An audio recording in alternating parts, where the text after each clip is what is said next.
안녕하십니까. 박스경제TV에 처음 인사드리게 되었습니다. 제 소개를 간단히 해드리자면 안전한 수익과 빠른 회전율로 수익 극대화, 그리고 기술적 분석을 통해서 급등주 매매를 주로 하는 고민재라고 합니다. 오늘은 최근에 있었던 미국 증시화 이슈, 그리고 국내 증시화 이슈에 대해서 간단히 살펴보도록 하겠습니다. 처음으로 나스닥 일봉 차트입니다.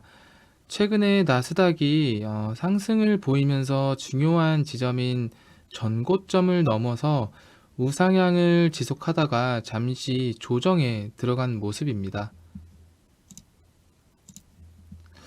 나스닥의 방향성은 거시경제 동향, 기술 변화, 기업별 뉴스 등 다양한 요인에 의해서 영향을 받을 수 있고요. 소매 판매 지수, 소비자 물가 지수, 생산자 물가 지수, 개인 소비 지출 물가 지수의 발표로 인해서 긴축 장기화 우려 속에 조정이 좀 들어가는 모습이 있었습니다. 조정이 길게 나올지 짧게 나올지는 향후 3월 FOMC 전까지 발표될 주요 지표에 좀 관심을 가지셔야 될 것 같고요. 현재 분위기는 정말 좋지만 단기적으로 많이 올라와 준 상태이기 때문에 이 부분에서 잠시 쉬어갈 수도 있다는 점을 염두에 두시고 대응을 하시면 될 것 같습니다. 최근 들어 미국이 금리를 0.25% 인상을 결정을 했습니다. 결정 후 지난 1월 고용지표부터 시작해서 물가, 소비 심리로 이어진 미국의 경기 연착륙 시나리오가 현실화되는 분위기였는데 최근에 미 연준 인사들이 또다시 금리 인상을 50bp 인상 가능성이 시사하는 등 매파적인 발언을 했다고 합니다.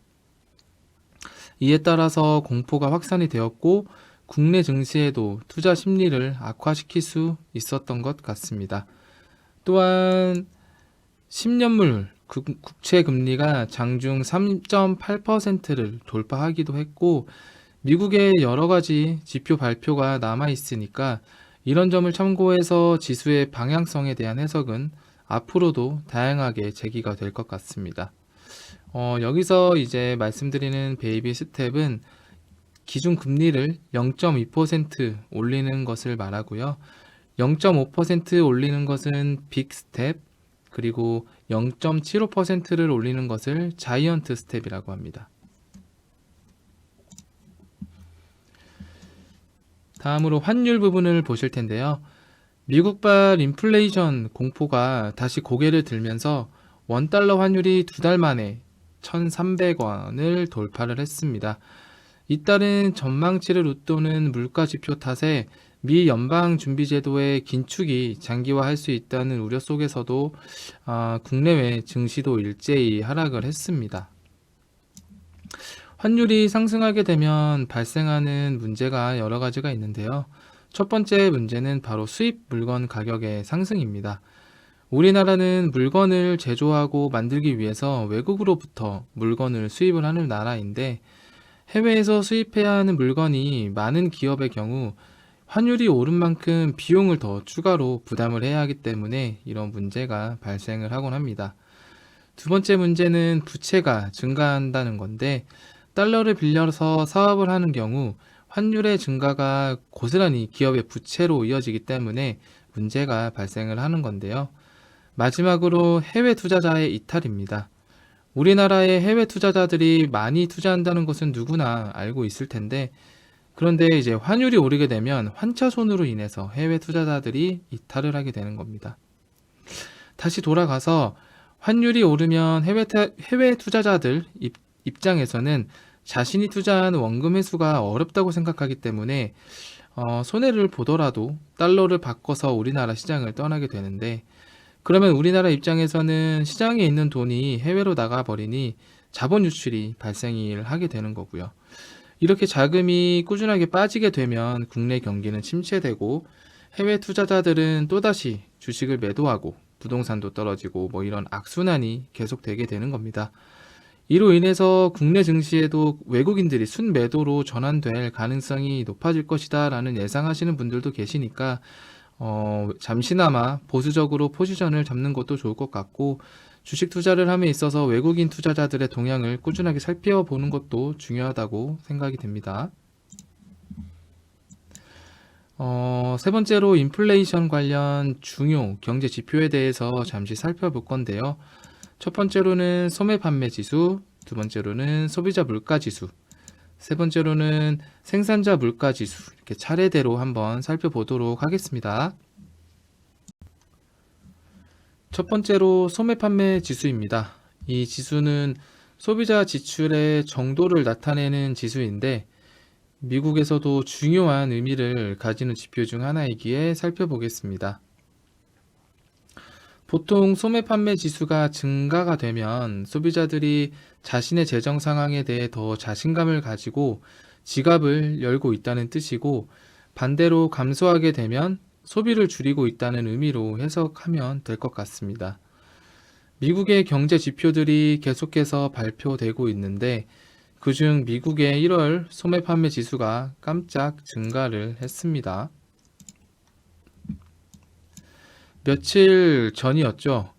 2월 15일 날 발표가 있었는데 무려 3%가 올랐습니다. 시장 예상치가 1.9%였는데 예상보다 한 달 만에 크게 반등을 했습니다. 2021년 3월 이후 22개월 만에 가장 큰 폭으로 상승을 한 것 같습니다.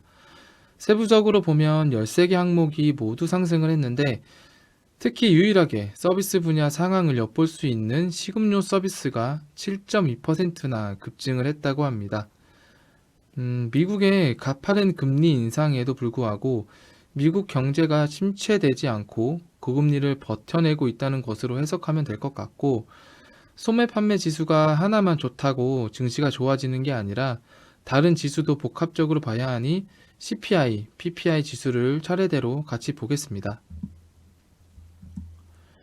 다음으로 CPI, 소비자 물가 지수입니다. 최근에 미국의 CPI가 발표될 때마다 중요하지 않았던 적이 없었던 것 같습니다. CPI는 소비자가 구입하는 상품이나 서비스의 가격 변동을 나타내는 지수인데, 인플레이션 지표의 큰 비중을 차지를 하게 됩니다. 간단하게 설명드리자면 CPI가 오르면 물가가 아직 덜 잡혔다고 생각하시면 될 것 같습니다. 최근에 발표된 내용으로 보면 예상보다 약간 높은 수준의 6.4%가 발표가 있었습니다. 이와 같은 보합세에 제일 큰 영향을 미친 것은 서비스 물가로 볼 수 있을 것 같습니다. 지난달 CPI 발표 때만 해도 인플레이션이 완화되는 모습이 보인다고 해석을 했었는데, 이번 발표로 인해서 인플레이션의 고착화와 예상을 넘어선 장기화가 될 수 있다고 좀 볼 수가 있겠습니다. 지난번에도 인플레이션이 완화되고 있지만 정상으로 돌아가는데 얼마나 긴 시간이 걸릴지 연준에서는 경계한다고 했는데, 역시나 이번 발표도 그런 우려를 확인해 볼 수 있었습니다. 마지막으로 생산자 물가지수 PPI를 한번 보겠습니다. 생산자 물가지수는 말 그대로 생산자들이 재화를 생산할 때 필요한 비용의 물가 상승률을 지표로 제조업자가 판매하는 상품의 가격 변동을 측정하는 지표인데요. 예상치 0.4%보다 높은 0.7%로 크게 올랐고, 전년 동월보다는 6% 상승한 것으로 나타났습니다. 우리가 주목해야 되는 건 생산자 물가 지수부터 인플레이션이 잡혀야 소비자 물가 지수, 인플레이션이 잡히는데, 소비자 물가 지수가 이미 시장 예상보다 높게 나온 마당에 생산자 물가 지수 또한 높게 나온 것은 어떻게 보면 당연한 결과라고 볼 수 있을 것 같습니다. 미국 GDP의 약 70% 비중을 차지하는 소비는 미국 경제에서 가장 중요하다고 해도 과언이 아닌데요. 소비는 경제 선순환의 시작과 끝으로 소비가 원활히 이루어져야 기업들의 상품 판매가 증가하고, 이는 기업의 고용 증가로 이루어지게 되고, 그러면 임금을 받는 소비자들은 또 소비를 통해서 경제 선순환이 발생하게 되는데 이에 따라서 우리는 미국의 소비에도 관심을 가질 필요가 있습니다.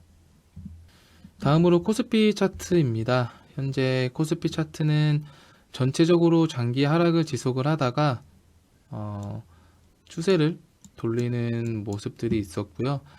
현재는 이 박스권 안에 갇혀 있는 모습이고 고점을 뚫으려고 해주는 모습들이 계속적으로 보입니다. 코스피는 최근 금리 인상이 지속될 것이라는 우려가 계속 나오다 보니까 결국 하락 마감하는 모습도 있었고요. 앞서 말씀드린 대로 생산자 물가 지수가 예상치를 넘어서면서 인플레이션 우려가 다시 또 떠오르는 모습이 있었습니다. 코스피는 한 달간 정말 많이 오른 상황인데요. 대략적으로 한 15% 정도가 올랐습니다. 아무래도 RSI가 과매수 구간에 진입한 것도 있고 단기적으로 조정이 나오는 모습이 있습니다. 물론 RSI 지표는 보조 지표이고 100% 정확하다라고 말씀을 드릴 수는 없지만 평균적으로 고점을 향해 가고 있는 모습이기 때문에 이렇게 말씀을 드리는 거고요. 조정을 대비해서 보수적으로 좀 비중을 실을 때가 아니라 좀 줄여 나가는 게 어떠실까 하는 그런 말씀도 드릴 수 있을 것 같습니다. 다시 한번 이 구간에서는 더 오를지 그리고 또 내릴지는 시간이 지나봐야 알겠지만 보통 주가가 많이 오르면 조정을 대비해서 비중을 줄여 나가는 게 제가 생각하는 원칙이기 때문에 조심스럽게 말씀을 드리는 거고 매매하시는데 참고만 해주시면 감사하겠습니다. 다음으로 코스피 매매 동향을 보시게 될 텐데요. 매매 동향을 보게 되면 원달러 환율이 1,300원을 돌파했잖아요. 1,300원을 돌파를 했는데 1,300원을 넘었음에도 불구하고 외국인 투자자가 계속해서 코스피 시장에서 매수세가 이어졌습니다. 이후에 코스닥 설명에도 말씀을 드릴 텐데 기관 투자자는 코스피, 코스닥 양시장에서 최근에 전부 순매도를 보였고 외국인 투자자는 보통 삼성전자나 그리고 뭐 SK하이닉스 같은 종목들을 순으로 대량 매수를 했었고 기관 투자자는 이제 포스코 홀딩스 그리고 이제 KB금융 롯데케미칼 순으로 대량 순 매수를 한 것을 확인을 할 수 있었습니다.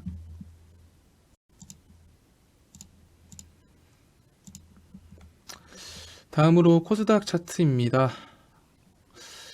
코스피와 마찬가지로 장기적으로 좀 하락이 좀 길었죠. 장기적으로 이렇게 하락을 했었는데 하락을 지속을 하다가 추세를 좀 돌리는 모습이 있었고 그 이후로 강하게 박스권을 좀 돌파해주는 모습이 있었습니다. 코스닥도 최근 한 달 사이 정말 많이 올랐죠. 거의 대부분 한 15% 이상 상승을 해 주었는데 코스닥도 코스피와 마찬가지로 앞서 말씀드린 대로 비슷한 모습을 보이면서 현재 좀 조정을 해주는 모습인데 박스권을 많이 돌파를 해주고 좀 조정을 해주는 모습인데 최근에 여러 가지 이슈들이 많았죠. 그래도 제일 큰 이슈는 2차전지 관련주도 있었고 폐배터리 그리고 SM 관련주들이 있었습니다. 이런 관련주들 외에도 뭐 게임 관련주라든지 비트코인 관련주라든지 또 여러 가지 개별로 좀 상승하는 종목들이 많이 있었는데 앞서 말씀드린 이런 2차전지나 폐배터리 그리고 SM 이런 관련주들은 아무래도 상승 추세가 꺾이기 전까지는 계속해서 끌고 갈 수 있는 종목들이기 때문에 관심 있게 지켜보시는 게 좋을 것 같습니다. 다음으로 코스닥 매매 동향을 좀 간단하게 좀 짚고 넘어가겠습니다. 최근까지 좀 많이 올라와 주는 종목들 대부분이 코스닥 종목이다 보니까 외국인 매수세가 꾸준히 있었다는 게 좀 특징이 될 것 같습니다. 그리고 기관 투자자는 최근에 코스피 코스닥 모두 양 매도가 있었고요. 아무래도 국내 증시를 반등시키는 게 외국인 수급이 될 수밖에 없다 보니까 좀 매매하실 때는 외국인의 매매 동향도 같이 살펴보시는 게 좀 도움이 될 것 같습니다. 첫 번째로는 금리 관련된 내용이고요. 한국은행이 지난 2021년 8월 이후에 약 1년 반 동안 이어온 인상 기조를 깨고 23일 기준금리를 동결할지 주목을 하고 있습니다. 이렇게 되면 국내 증시도 여기에 맞춰서 코스피 코스닥도 여기에 맞춰서 숨고르기를 할 수 있을 것 같습니다. 국내 증시가 해외 증시와 밀접한 관계가 있다 보니까 영향을 많이 받는 모습이 있는데 그래서 그 전에 23일 이전에 주가들이 눈치를 보고 특별한 움직임이 없을 수도 있습니다. 그래서 이 발표가 굉장히 중요한데 23일 이 발표가 어떤 식으로 이루어질지 같이 지켜보시면 좋을 것 같고요. 다음으로 AI에 관련된 내용인데요. 현재 AI가 굉장히 핫하죠. 챗 GPT는 공개한 지 2달 만에 1억 명을 넘어섰을 정도로 엄청난 관심을 받고 있고, 이러한 깜짝 등장으로 우리나라 AI의 산업 열기까지 같이 끌어올리고 있는 양상입니다. 그래서 우리 정부와 기업들도 AI 반도체를 만들어내겠다라는 움직임이 보이고 있는데, 삼성전자는 물론이고 네이버나 카카오 그리고 국내 이동통신사들도 발빠르게 움직이고 있습니다. 카카오는 아직 네이버처럼 독자적인 AI 반도체를 개발하겠다는 공식 발표는 없는데 좀 더 지켜봐야 될 것 같고, SK텔레콤 같은 경우 이동통신사 최초로 사피온이라는 제품을 출시를 했습니다. KT는 아톰이라는 제품을 출시를 했고요. 뒤이어서 그동안은 국내 기업은 AI 반도체 그리고 시스템 반도체 분야에서 해외 기업들보다는 조금 부족하다는 평이 있었는데, 정부에서도 반도체 개발에 2030년까지 1조가량 쏟아붓는다고 하니까 향후 몇 년 사이에 반도체 시장에 대격동이 있을 것 같다는 생각이 듭니다. 우리나라 기업들도 잘 이겨내서 좋은 제품들이 많이 나왔으면 좋겠습니다. 그래서 앞에 잠깐 언급했던 챗 GPT에 대해서 잠깐 말씀드리려고 하는데, 이 녀석이 등장하고 나서부터 현재 세상이 정말 빠르게 움직이고 있습니다. 대학에 과제도 써주기도 하고 어려운 컴퓨터 코드를 짜거나 심지어 에세이나 창의적인 아이디어를 알려주는데요. 관심 있으신 분들은 잘 아시겠지만 이 챗 GPT는 오픈 AI가 개발을 했고 인터넷에서 정보를 학습한다고 합니다. 그래서 사람이 쓴 것과 같은 글을 이해하고 쓸 수가 있다고 하는데, 실제로 챗 GPT는 의사 면허 시험의 합격 성적을 받아내기도 했다고 합니다. 이에 AI가 사용됐는지 식별해내는 프로그램도 더불어서 개발이 되고 있다고 하죠. 그런데 우려해야 할 논란들도 있는데, 첫 번째로 말씀드리고 싶은 게 이미 많은 학생들이 대학교 과제로 사용을 하고 있다는 건데요. 예를 들어서 한 주제를 주면 500자 내로 요약해 달라고 요청을 하고, 그러면 이제 1분 내로 결과를 얻을 수 있다는 겁니다. 이에 대해서 교사들은 표절한 글을 판별해 낼 수 있다고 주장을 하는데, 단기적으로는 아무래도 쉽지 않을 것 같다는 생각이 좀 듭니다. 또 다른 우려는 이 챗 GPT가 답변을 정말 잘 해주는데 정보의 출처를 알려주지는 않는다는 거고요. 저도 사용을 해 보았는데 인터넷에서 정보를 습득하다 보니까 자칫하면 잘못된 정보를 옳은 정보처럼 전달을 할 수도 있다는 겁니다. 그래서 이런 내용들을 좀 더 잘 살펴보고 한 번 더 더블 체크하는 게 좀 필요하다고 봅니다.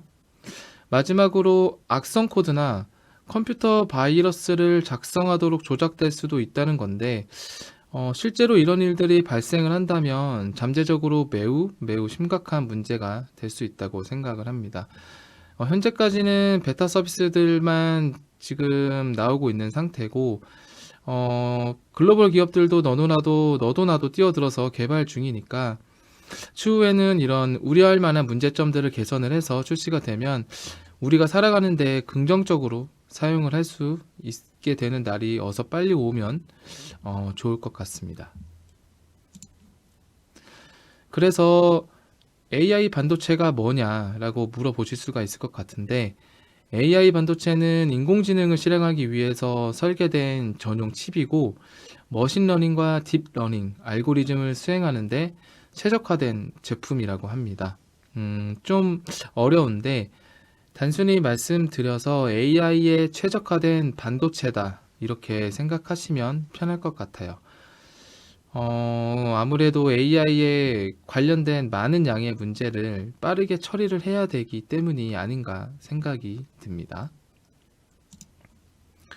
현재 국내뿐만 아니라 세계적으로 AI 반도체 개발 경쟁은 정말로 뜨거운데요. 기존의 반도체 분야의 강자들 뿐만 아니라 내노라 하는 기업들인 인텔이나 애플, 테슬라, 화웨이, 바이두 같은 이런 글로벌 빅테크 기업들까지 천문학적인 투자와 인수합병을 통해서 AI 반도체 개발에 열을 올리고 있는 상황이라고 합니다. 그럼 그동안 우리가 실제 생활에서 사용하고 있었던 인공지능 제품들, 예를 들어서 AI 스피커라든지 청소기, 또 더 많은 인공지능 기능이 탑재된 가전제품에서부터 자율주행 자동차 이런 제품들은 어떻게 구현이 되었나 살펴봤더니 GPU를 주로 사용을 했다고 합니다. AI 제품들은 앞서 말씀드린 대로 많은 계산들을 빨리 해야 하기 때문에 굉장히 복잡하거든요. 그래서 이를 처리하기 위한 방법으로 GPU를 계속적으로 사용을 해왔는데, CPU 같은 경우에는 대규모 병렬 처리 연산을 필요로 하는 AI에 최적화되어 있지 않기 때문에 계속해서 GPU가 사용이 되었고, 아시는 분들은 아시겠지만 GPU 같은 경우는 엔비디아에서 3D 같은 고사양의 그래픽 처리를 위해서 개발된 건데, 데이터를 병렬 처리한다는 특징이 있어서 AI 반도체 중 하나로 자리를 잡았다고 합니다. 그렇다고 해서 CPU가 GPU보다 무조건 더 나쁘다라는 게 아니고요. 어, 병렬 컴퓨팅으로 많은 이득을 보는 분야가 있는데, 그게 AI 분야였고, 그게 또 GPU와 같이 접목이 잘 됐다라고 보시면 될 것 같습니다. 그런데 이제 GPU 반도체 같은 경우는 앞서 말씀드린 대로 인공지능 처리용으로 애초에 개발된 제품이 아니다 보니까 대규모 데이터 처리, 그리고 고성능 연산을 해야 하는 인공지능을 처리하는 데 있어서 전력을 많이 소모하거나, 또는 비교적으로 비용이 좀 비싸다는 게 좀 단점이 있었고, 그러다 보니까 이제 GPU의 한계성이 좀 부각이 됐었습니다. 이러한 배경거리가 AI 반도체를 개발하게 되는 이유가 좀 되기도 했었고요. AI 반도체의 이름은 이제 NPU라고 해서 신경망 처리 장치라고도 하는데요. 이게 개발이 된다면 음성 인식, 자율주행, 그리고 빅데이터, 챗봇, 스마트홈에 관련된 모든 전자기기, 그러니까 AI가 들어가는 모든 곳에서 쓸 수가 있다는 거죠. 어떻게 보면 현재 CPU와 GPU보다 더 빠른 속도로 응답을 할 수도 있는 거고, 전력 소모도 줄어들고 비용도 줄어드니까 AI가 더 성장할 수 있다는 이야기가 될 수도 있을 것 같습니다. 그래서 이제 AI 반도체 시장 전망을 한번 알아볼 건데요. AI 기술은 현재 정말 빠르게 성장하고 있는 분야 중에 하나이고, 이에 따라서 AI 반도체 시장도 크게 성장할 거라고 보고 있습니다. AI 반도체 시장의 전망을 보시면 2022년 기준으로 약 444억 달러에서 2026년에는 약 860억 수준으로 성장할 거라고 AI 반도체 시장을 전망을 해볼 수 있습니다. AI 반도체는 앞서 말씀드린 대로 머신러닝, 딥러닝 등의 AI 알고리즘을 처리하고 실행하는 데 특화된 칩으로 CPU와 GPU 등의 일반적인 프로세서보다 높은 처리 성능을 제공하는데요. 특히 자율주행 자동차, 스마트홈, 로봇, 그리고 산업 자동화, 의료 등의 우리의 삶과 정말 밀접한 다양한 분야에서 수요가 급증하고 있고, 클라우드 기술이 발전하면서 클라우드 기반의 AI 서비스에도 이 AI 반도체가 활용이 되고 있습니다. 그러다 보니까 이 AI 반도체를 개발하는 기업들이 대부분 클라우드 기업이라는 것을 알 수가 있고요. 여기까지 AI 반도체가 무엇인지에서부터 AI 반도체 시장 전망까지 간단하게 한번 알아보았는데요. 이 다음에는 국내에 있는 AI 반도체 관련주들이 무엇이 있는지 한번 같이 보도록 하겠습니다. 첫 번째는 오픈엣지 테크놀로지이고요. 세계에서 유일하게 AI 반도체 통합 IP 공급 업체로 알려져 있고, 인공지능을 구현하기 위해서 반드시 필요한 IP 기술을 개발하고 있는 기업입니다. 공모가가 10,000원으로 시작해서 상장한 지 1년도 채 되지 않은 기업이고, 15,000원까지 상승을 했다가 7,000원대까지 하락한 모습도 있었습니다. 이후에 하단 부분에서 강한 매수세가 들어오면서 상승을 이어나가는 모습이고, 현재 구간에서 신규 매수는 위험한 구간이니까 추후의 조정을 기다리는 게 바람직한 대응 방법인 것 같습니다. 두 번째 종목은 텔레칩스입니다. 텔레칩스는 시스템 반도체 설계업을 하고 있는 기업이고, 자율주행 자동차, 스마트홈 등에 이용되는 시스템 반도체를 개발하고 있는 기업이고요. 최근에는 차량용 반도체에 대한 중요도가 높아지면서 텔레칩스의 주가가 각광을 받고 있습니다. 현재 AI 이슈로 인해서 상승한 상태인데, 이 종목 또한 조정이 어디까지 나오는지 확인하고 추후에 공략하시는 게 바람직할 것 같습니다. 다음으로는 저스템이라는 종목이고요.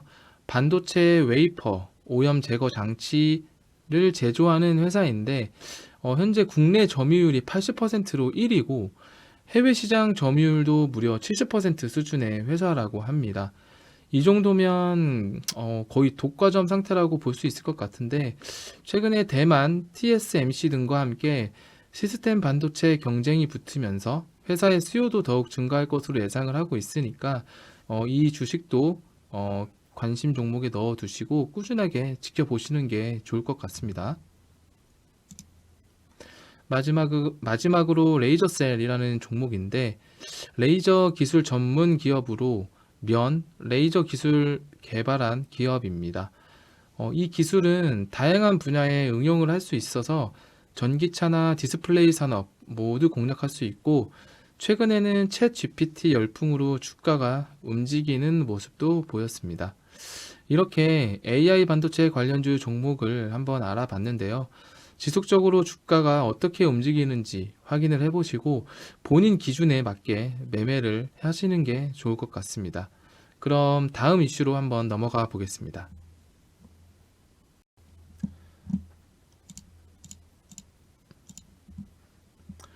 다음으로 이제 히토류 관련 내용으로 좀 넘어가 볼 텐데요. 최근에 중국이 또다시 히토류 기술 금지 수출을 금지를 했고요. 그로 인해서 히토류 관련주들이 기대감으로 좀 단기적으로 좀 상승이 있었습니다. 중국은 예전부터 미국과 갈등이 생길 때마다 히토류를 무기로 삼았었는데, 이번에도 역시나 히토류 카드를 꺼내 들었습니다. 그로 인해서 이제 스마트폰, 그리고 반도체, 디스플레이, 배터리, 전투기 등 첨단 산업이 타격의 확대가 불가피할 것이라고 좀 보고 있고요. 미국 반도체 등 첨단 기술 수출 금지에 맞선 조치라고 볼 수 있을 것 같습니다. 이로 인해서 히토류 가격이 좀 상승을 하게 되면 중국으로부터 수입에 의존하던 업체들은 타격을 받을 수 없다. 타격을 받을 수밖에 없다. 라고 보시면 될 것 같습니다. 히토류. 중국은 예전부터 히토류를 무기로 삼았었는데요. 일례로 2010년 중국은 히토류의 수출 할당량을 부과를 했었고, 일본을 상대로 히토류 카드를 무기로 좀 사용한 적이 있었습니다. 좀 큰 문제가 있었었죠. 중국은 미국뿐만 아니라 다른 나라도 좀 이런 카드로 좀 압박을 하고 있는데요. 이런 상황이 계속 오다 보니까 무역 전쟁, 그리고 뭐 자원 전쟁, 뭐 이런 것 때문에 미국은 우위를 잡으려고 작년부터 중국 히토류 의존도를 줄이려고 좀 분투를 하고 있습니다.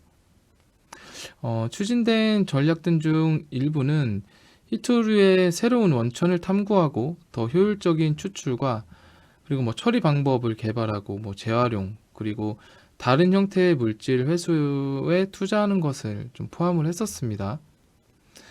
전 세계 정부와 기업들은 더 적거나 다른 물질을 사용하는 대체 물질과 기술을 개발함으로써 히토류에 대한 의존도를 좀 줄이기 위해서 노력을 하고 있는데, 미국이 충분한 양의 히토류를 자체 수급을 할 수 있게 되려면 최소 5년이라는 좀 기간이 좀 걸린다고 하는데요.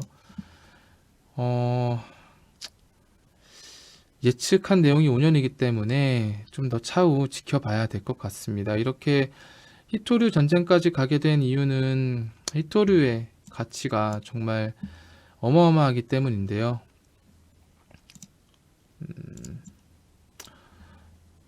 히토류란 화학적으로 매우 안정하고 건조한 공기에서도 잘 견디고 열을 잘 전도하는 특징이 있어서 상대적으로 탁월한 화학적, 전기적, 또 화학,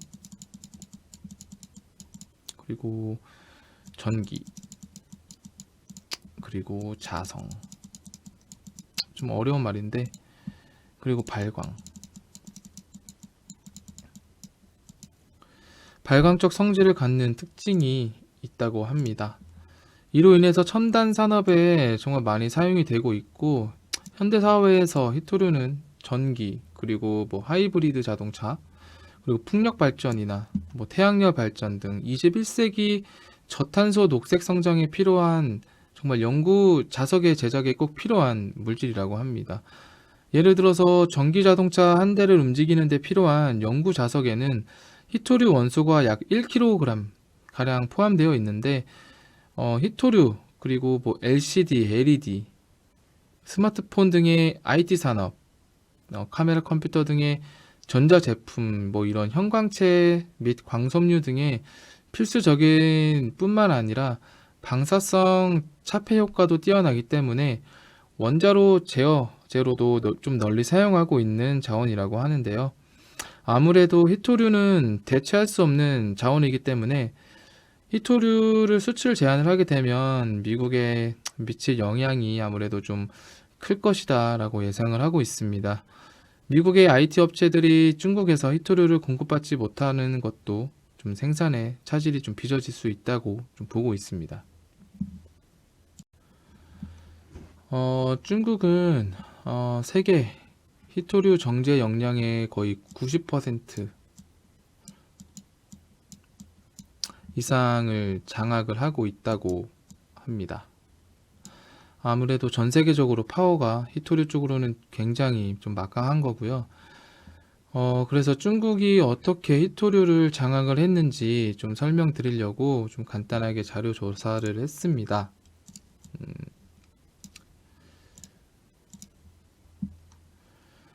짧게 설명을 드리면 히토류 원석을 정련을 하려면 정말 복잡한 공정이 필요를 하고요.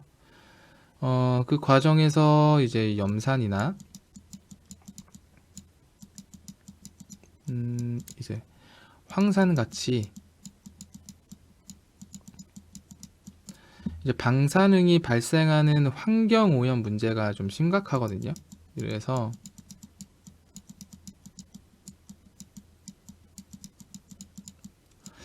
그래서 상대적으로 좀 규제가 심한 선진국에서는 희토류를 정련하는 게 좀 쉽지 않다고 합니다. 그래서 이런 것들을 좀 종합을 해서 중국이 현재까지는 희토류를 생산하는 데 이제 독점을 하게 된 주요 원인이라고 좀 보면 될 수 있을 것 같고요. 중국은 지금도 매년 세계 희토류 수요의 2배 정도를 생산을 한다고 하는데요. 그래서 이제 경쟁 국가들은 희토류를 생산을 하게 되면 생산을 할수록 손해를 보게 되는 기형적인 시장 구조가 형성이 되고 있다고 합니다. 현재까지 중국은 약 1억 2천만 톤으로 추정되는 희토류 전체 매장량의 약 4,400만 톤인가요? 4,400만 톤이 중국에 이제 매장이 되어 있습니다. 또 이제 매년 소비되는 희토류의 90% 이상을 중국이 공급할 정도로 현재 희토류는 채굴부터 정제까지 거의 뭐 중국이 원탑이라 보시면 될 것 같아요. 중국이 아직까지는 이제 희토류에서는 넘버 원이라고 보시면 될 것 같고 거의 공급망도 장악을 하고 있다고 볼 수 있을 것 같습니다. 예전에 중국의 지도자였던 덩샤오핑이 이제 1992년에 중동에 석유가 있다면 중국에는 희토류가 있다고 말할 정도니까 뭐 정말 대단한 거죠. 문제는 이러한 희토류를 중국이 이제 무기 자원으로 활용을 하고 희토류의 수출량을 이제 줄이기 시작을 했다는 건데요. 우리나라의 경우에도 거의 90% 이상 또는 뭐 80% 이상 중국에서 수입을 하고 있어서 의존도가 심각한 걸로 알고 있거든요.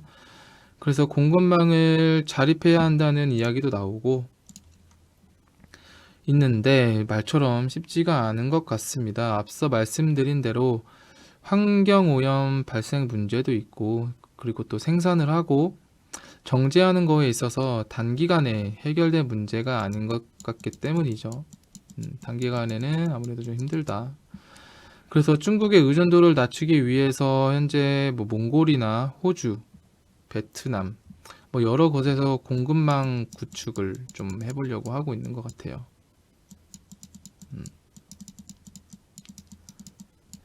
그래서 조금 더 전체적으로 좀 노력을 해야 될 것 같습니다.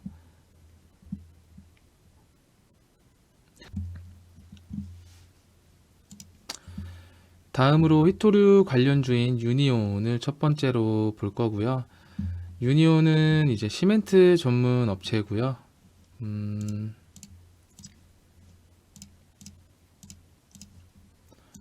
백시멘트나 또는 알루미나 시멘트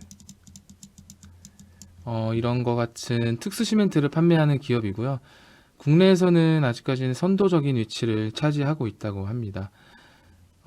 차트를 봤을 때는 최근에 하락하던 추세를 강하게 뚫어주는 모습으로 장 시작부터 갭으로 시작해서 상한가로 마감을 해주는 모습이 있었습니다. 대표적인 희토류 관련주이고 희토류 테마에 반응을 하니까 눈여겨 보시면 될 것 같습니다.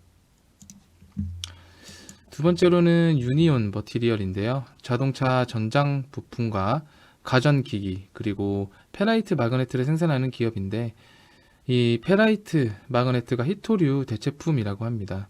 이 종목 또한 희토류 이슈가 나올 때마다 같이 움직이는 종목이기 때문에 유니온과 같이 보시면 될 것 같고 유니온은 상한가로 마무리를 했었지만 유니온 머티리얼 같은 경우에는 유니온과 다르게 이렇게 긴 윗꼬리가 달린 양봉으로 마감을 해 주었습니다.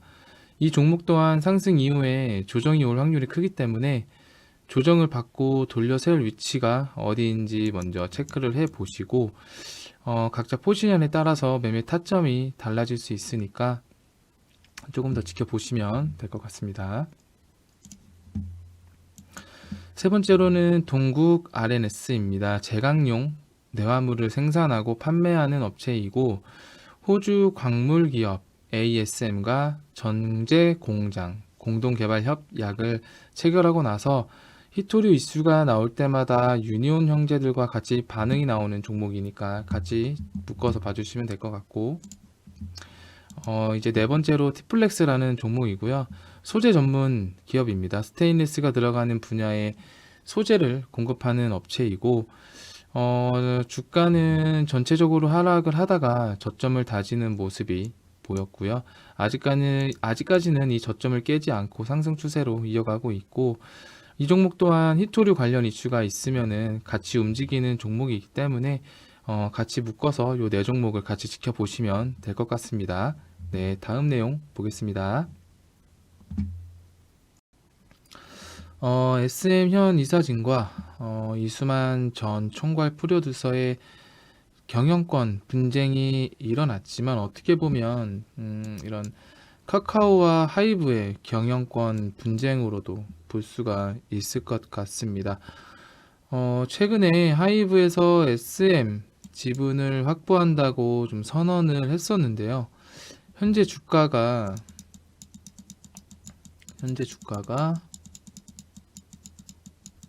12만 원 정도가 이제 웃돌면서 하이브의 이 같은 계획에 이제 적신호가 켜졌다고 보면 될 것 같은데요. 소액 주주들이 굳이 공개 매수를 응할 이유가 없어졌기 때문이고, 주가가 오르면 개인들은 그냥 오르는 가격에 보유 물량을 파는 게 더 이득인 상황이거든요. 그래서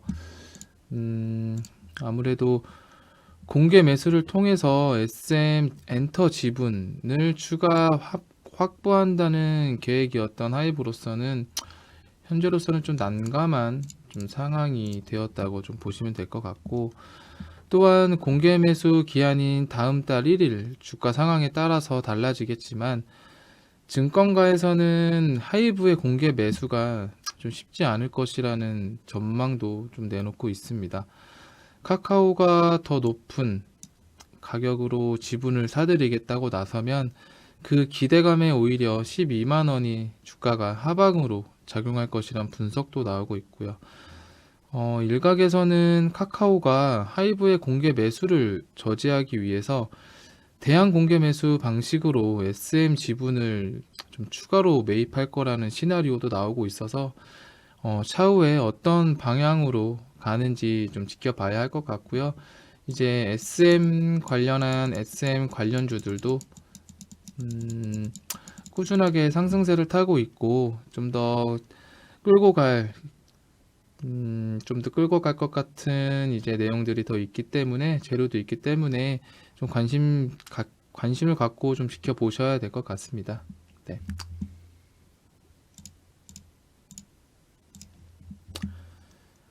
다섯 번째로 폐배터리에 대해서 좀 간단하게 말씀을 드리려고 합니다. 먼저 폐배터리를 알기 위해서는 배터리부터 알고 있어야 하는데요. 전기차 배터리는 리튬이온 배터리로 구성되어 있으며 리튬이온 배터리 가격의 대부분은 양극재가 차지하고 있다고 보시면 됩니다. 양극재의 주요 광물인 니켈, 코발트, 망간, 리튬 같은 경우 배터리 재활용을 통해 수입 의존도를 낮출 수 있고 이산화탄소 배출량도 감축할 수 있어서 환경적으로도 좋고, 그리고 세계적으로 폐배터리 시장 규모도 커질 것이라고 전망을 하고 있습니다.